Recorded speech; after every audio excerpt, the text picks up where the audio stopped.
Terima kasih. Silakan pertanyaan pertama mungkin boleh Fonti dan juga Inara. Silakan. Terima kasih pertanyaannya. Yang pertama Fonti mau jawab dulu yang keluarga. Silakan Font. Oke, terima kasih pertanyaannya. Jadi kalau terkait kisah keluarga yang ada di dalam film Temurun ini tuh sebenarnya sangat-sangat saya coba dekatkan dengan apa yang sebenarnya sering terjadi di luaran sana lah, bisa dibilang hal yang diwariskan, hal yang harus diturunkan, juga drama dan tensi dinamika antara kakak dan adik yang tidak akur, itu semua sangat-sangat dekat gitu dengan kita di dunia nyata. Dan suatu hal seperti itu lebih bisa kita kaitkan dengan relatability orang.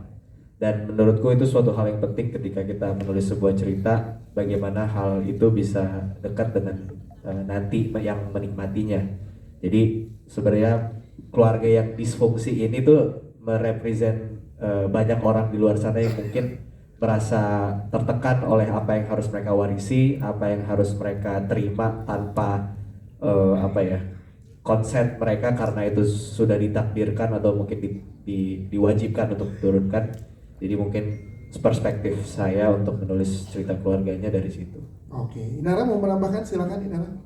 Mungkin aku lanjut ke pertanyaan keduanya ya, soal kenapa warna ungu. Ya. Karena mungkin aku udah banyak ngomong sih, cuman mungkin teman-teman banyak yang belum tahu juga. Kalau aku itu saat aku berkarya, aku selalu punya warna untuk setiap karakter yang ada di film itu. Nah, untuk Dewi dan Sena, Dewi itu punya warna, aku identify Dewi itu sebagai warna merah karena Dewi itu kuat, dia vokal, dia bisa dibilang kepala keluarganya lah ya, yang nge-lead this family. Kemudian Sena yang diperankan oleh Brian itu aku identifikasi sebagai warna biru karena Sena itu sebenarnya memendam banyak perasaan di belakangnya gitu. Sebenarnya dia punya banyak unfinished emotions yang dia nggak bisa luapkan, dan dia juga nggak ngerti gimana caranya mengkomunikasikan itu dan menyelesaikannya dengan diri sendiri. Jadi makanya kenapa biru, kenapa warna Sena itu biru, dan kenapa jadi ungu karena merah campur biru itu ungu. Dan kenapa harus campur ya, karena Dewi dan Sena itu elemen yang sangat penting untuk jalannya cerita Temurun gitu. Dari endingnya kan udah ngerti kan kenapa Sena, kenapa Dewi gitu. Makanya sebenarnya itu sih mungkin poin utama kenapa harus warna ungu gitu. Yes, Umay silahkan Umay. Kalau makna yang mungkin lebih mendalam sih sebenarnya poin terbesar dari film Temurun kan generational issue kan, kayak apa yang kita lakukan hari ini pun juga berdampak untuk anak cucu di 50 tahun, 100 tahun lagi gitu. Dan kita hari ini adalah apa yang sudah dibentuk dari kakek nenek atau kakek buyut, nenek buyut kita gitu. Jadi bagaimana kita sebagai manusia juga harus menjaga atas apa yang kita lakukan, tindak tanduk kita itu juga penting untuk kita jaga demi anak cucu kita di tahun-tahun berikutnya. Sama di luar konteks pertanyaan ini mau mengabarkan juga bahwa alhamdulillah Temurun akan tayang di 8 negara. Wow, mana aja May, boleh bocorin? Sebentar ya, saya juga lupa, maaf ya, saya baca lagi. Oke, ada di Indonesia, ada di Malaysia, di Brunei, Singapura, Vietnam, Kambodia, dan Taiwan. Wow. Sebarkan informasinya. Waduh, Waduh, nyalain sendiri abangku. itu aja sih. Siap, terima kasih Umay, Inara dan juga Fonti jawabannya. Selanjutnya tadi ada di, yes silakan Mas Ben. Ya. Halo, selamat sore. Sebelumnya saya Ben dari Watchmen ID. Ini mau nanya ke Mas Umay selaku produser, sama mungkin sama Bu Yani. Ini kan Temurun bisa dibilang horor yang beda karena selain disutradarai oleh wanita, terus juga yang saya lihat world buildingnya itu luas gitu ya. Di after scene-nya juga kita lihat ada, ya mungkin ada spoiler buat kedepannya gitu, dengan gambar 8 kelopak bunga tersebut. Nah itu apakah memang sudah didesain akan Panjang gitu. iya akan 8 film ke depan atau seperti apa gitu. Dan yang kedua mungkin apakah nanti kan bisa dibilang ibu berbaju hitam ini saya juga Lady Anu ya, jangan disebut namanya. Lady Anu itu punya lore-nya sendiri. Nah, apakah nanti dari tim Sinemago Picture akan ada mungkin sebuah tweet atau sebuah informasi tambahan yang menjelaskan tentang lore apa dari si Ibu Anu ini gitu. Karena takutnya karena buat saya pribadi akhirnya saya merasa senang sekali karena akhirnya ada lagi horor yang punya world building yang luas gitu, dan yang beneran kayak oh wow gitu, kayak Indonesia tuh bisa mengeksplor banyak, bahkan bisa kayak bikin sendiri horor dengan world building yang luas gitu.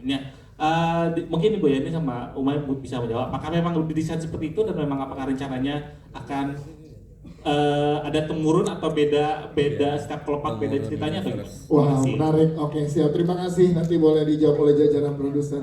Silakan dari Umay.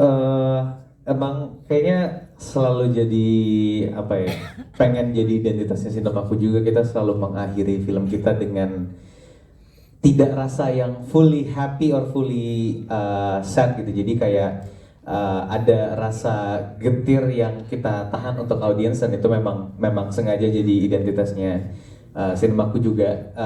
Dan kalau apakah ada yang berikutnya tergantung yang hari ini. Jadi kita berharap yang terbaik untuk film Temurun yang akan tayang 30 Mei ini. Dan kalau kita ngomongin world buildingnya sebenarnya emang luas sekali karena ST-nya bukan salah gua. Oke. Iya, terima kasih 30 Mei Temurun di Awas, bioskop. hati-hati. Iya bukan? Ya. Itu dari Umay. Bu Yani dan Prilly mungkin boleh menambahkan. Bu Yani dulu, silakan Bu Yani. Intinya kan apakah akan ada lanjutan, apakah dunianya akan explore lagi gitu loh. Bismillah sih maunya gitu loh. Tapi balik lagi tadi kayak Umay bilang gimana hari ini gitu loh. Yang pasti kita siapkan Temurun ini dengan sebaik-baiknya. Clue di belakang sebenarnya sudah sangat jelas gitu loh. Kalau masuk kan nggak bisa keluar. Kalau masuk kemana sih gitu kan lanjutannya gitu loh. Jadi mudah-mudahan Fonti sudah menyiapkan. Jadi karena Fonti emang kontrak mati. Jadi sebenarnya kontrak mati di sini bukan hanya Fonti aja, Iya, betul. Brian pun juga. Nah, Jadi akan banyak kejutan dari Brian di Sinemago Pictures. Jadi 8 kelopak itu notice banget. Bakalan ada 8 sesi. Amin. Udah Fonti. Amin. Aduh, gimana nih? Siap Bu Yani, terima kasih. Menarik kalau kita minta sudut pandang dari Prilly juga. Prilly, silakan sebagai produser sekaligus juga marketing dari Sinemaku melihat satu peluang ini gimana? Prilly, silakan. Kalau aku ketika in charge sama tim kreatif, aku selalu bilang sama mereka jangan diputus gitu ceritanya gitu, karena akan selalu ada kesempatan-kesempatan untuk cerita itu terus berkembang dan berlanjut. Jadi sebenarnya di semua film kita seperti yang Umay kasih tahu tadi, pasti di endingnya tuh ada rasa-rasa yang kayak belum selesai gitu. Sehingga kalau misalnya nanti kita akan develop ceritanya, kita tahu develop ceritanya tuh akan di sebelah mana gitu, udah dipersiapkan. Karena sebenarnya Sinemaku udah nyiapin nih sampai 2026, jadi tungguin aja ya. Itu transportnya satu persatu ya, biar saya juga ada banyak. Siap, terima kasih Prilly, Umay dan Ibu Yani jawabannya. Ada satu di atas tadi, ya di sofa, boleh Mas dibantu? Oke, silahkan. Felix Martua, Jakarta Post. Yes. Nah, benar ya, langsung gue nyebutin lah namanya. Ya, namanya benar. Ya, betul. Ya, pertanyaan saya untuk Inara selaku sutradara. Saya notice ada perbedaan pace ketika cerita dituturkan lewat sudut pandang Dewi versus ketika dituturkan dari sudut pandang Sena. Apakah itu disengaja, dan bila iya, kenapa? Itu aja. Terima kasih, jeli banget. Terima kasih. Inara, silakan. Terima kasih Mas Felix, aku suka pertanyaannya. Ya. Aku nggak secara literal pengen menunjukkan itu, tapi pas setelah editing dan aku mengikuti naluriku apa yang aku mau dari editingnya, kayaknya emang itu yang paling cocok sih. Jadi emang kayaknya penggambaran aku di Temurun tentang how I see women and men kayaknya emang terlihat ya. Kalau perbedaannya mungkin Mas Felix ngerasa dari pacingnya, ya mungkin ya bisa jadi gitu.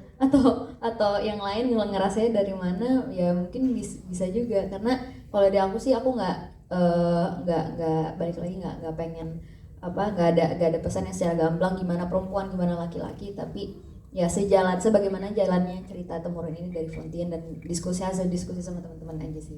Siap. Aku sedikit nambahin mungkin Silakan, Pak. female gaze ini yang dibutuhkan film ini karena ngangkat sudut pandang tentang keperempuanan ya, maksudnya sesuatu yang diturunkan dari perempuan ke perempuan gitu. Jadi justru sudut pandang perempuan ini yang dibutuhkan oleh film Temurun dan film horor pertamanya Sinemaku. Enggak spoiler Brian. Gue tahu apa yang gue omongin. Tapi tadi gue agak kepleset kalau ST-nya nggak cuma satu. Spoiler nih. Oke, sorry. Ya, Siap, tepuk tangan sekali lagi dong untuk seluruh jajaran cast dan jajaran filmmakers. Buat teman-teman media, kita tahu masih banyak yang ingin ditanyakan, nanti kita berikan kesempatannya saat di doorstop di depan ya, doorstopnya. Mungkin terakhir closing statementnya kita minta diwakilkan oleh Ibu Yani dari Sinemaku. Silakan Ibu Yani. Saya berharap film ini ya kan biasanya kan ada poin 1, poin 2. Kalau poin 1 mamah marah coba nggak boleh dilawan, kalau mamah lagi marah lihat poin 1 nggak boleh dilawan. Jadi jadi suka nggak suka lihat poin 1 harus suka gitu loh. Ya mudah-mudahan apa yang kita semua energi, apa yang semua sudah dikerjakan oleh kru pemain dan semua yang ada tim terlibat di dalam Temurun itu nyampai kepada kalian semua. Amin. Biar kami semua bisa terus punya tempat bermain dan berkarya yang baik di Sinemaku Pictures. Siap, terima kasih. Tepuk tangan sekali lagi, kita akan foto bersama. Boleh silakan berdiri jajaran cast dan juga